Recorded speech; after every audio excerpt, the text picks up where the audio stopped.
The process of buying, selling, or leasing property can be both exciting and overwhelming. It is important to understand the ins and outs of working with a licensed real estate agent, which is why your realtor is presenting you with this informational video to explain the essentials of working with a realtor in Ontario and the various types of representation you may choose when entering into a real estate transaction. In December 2023, the Trust in Real Estate Services Act, TRESA, came into effect with the intention of providing higher consumer protection measures and transparency to all real estate consumers in Ontario. This video will provide you with a complete overview of the mandatory RECO information guide that a real estate agent must provide you with prior to entering into a working relationship with a realtor in the province of Ontario. Whether you're a buyer, seller, or just exploring your options, this video will help you understand the importance of working with a real estate agent and the various aspects of real estate transactions.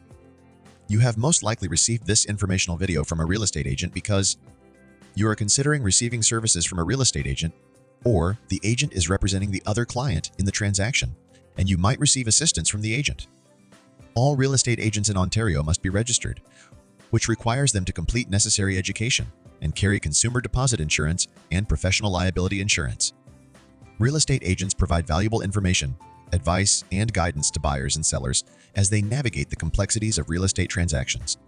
If you are a seller, an agent can advise on market conditions, strategy, and price, market your home, provide referrals to other professionals, arrange and attend home inspections and appraisals, arrange showings, advise you on how to handle offers and other aspects of the transaction, vet offers, and potential buyers negotiate to achieve the best price and terms for you, and guide you through closing.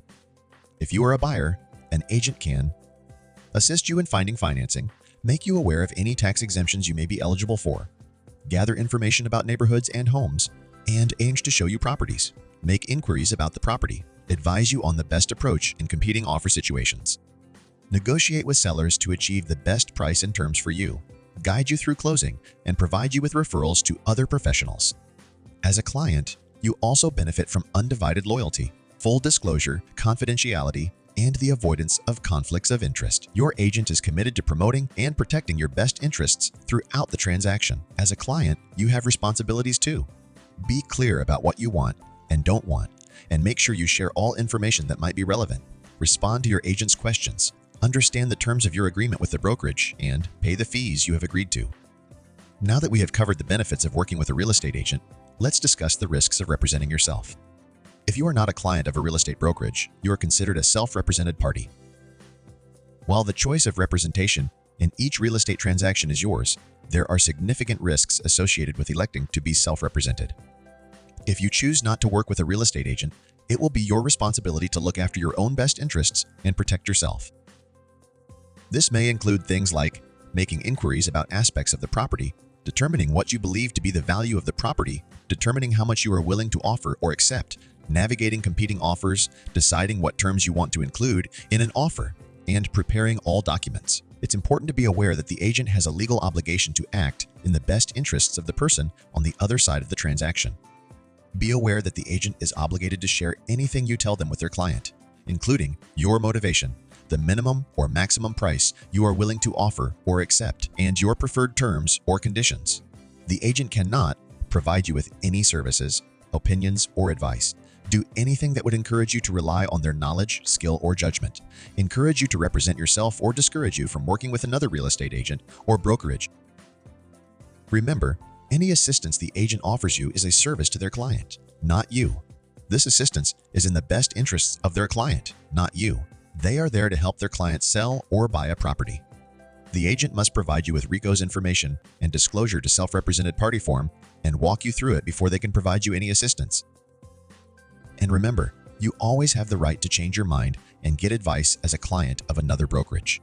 When you decide to work with an agent, you become a client and will sign a representation agreement or contract with the brokerage.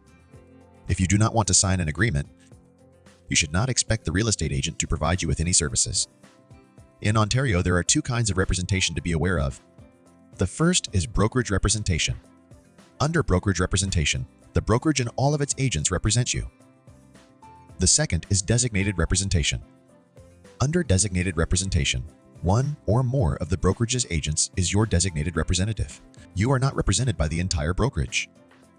Your representation agreement must be presented to you in writing and should describe the duties owed to you, the services you will receive, your rights and responsibilities, what you will pay, and specific terms of the agreement, including how long the agreement will last and whether you can cancel it. It is important that you read and understand the entirety of your representation agreement. Here are some things you should look for: the name of your designated representative, the scope of your agreement, the services you will receive, payment amount and terms, and how this differs if you are a seller or if you are a buyer. Any termination provisions, expiry date of the agreement, and any holdover clause. After reviewing your agreement, if you have any questions, be sure to consult with your real estate agent. Now, let's talk about multiple representation. This occurs when the same agent or brokerage represents more than one client in the same transaction. It's crucial to understand the implications and risks. Under brokerage representation, multiple representation exists when the brokerage represents both the buyer and seller in the same transaction. Under designated representation, multiple representation exists when the same agent is the designated representative for both the buyer and the seller in the same transaction. Multiple representation is not permitted unless each of the clients involved agree to it. It is recommended that you seek independent professional advice before proceeding with multiple representation. If you agree to multiple representation, the brokerage or designated representative must treat each of the clients involved in an objective and impartial manner, cannot maintain undivided loyalty to you, or promote and protect your interests over the interests of the other client, cannot offer advice to you about such things as the price you should offer or accept, or terms that should be included in an agreement of purchase and sale. Before agreeing to multiple representation, the brokerage is required to provide you with a written disclosure that explains how the brokerage's duties or the designated representative's duties to you will change, the differences in the services you will receive, and any change to how much you pay the brokerage. Until this information is disclosed in writing to all clients in the transaction, and all parties agree in writing, the brokerage or designated representative cannot take any further steps on behalf of any of the clients. Remember, you have the right to refuse multiple representation. A quick note on open offers. Recently, you may have seen articles in the media about open bidding or an open offer process.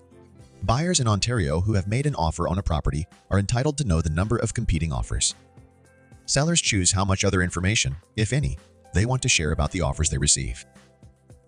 If you are a seller, you decide how much information you want to share about the competing offers.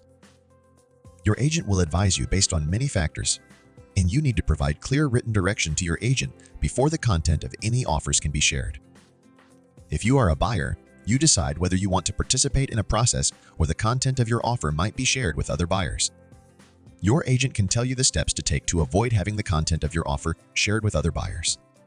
You must be aware that the seller can make the decision to share the content of offers at any time, and you may not know in advance. Lastly, if you encounter issues, it's essential to know how to make a complaint. Contact your brokerage first, and if needed, escalate the matter to RECO, the Real Estate Council of Ontario. To file a complaint, visit RECO's website and follow the complaints process. RECO will review the issue, determine its authority, and take necessary steps. Remember, your concerns are taken seriously. And there you have it. Armed with this information, you're better prepared for your real estate journey. If you have any questions after watching this video and reading the full guide, make sure to ask for clarification from your real estate agent.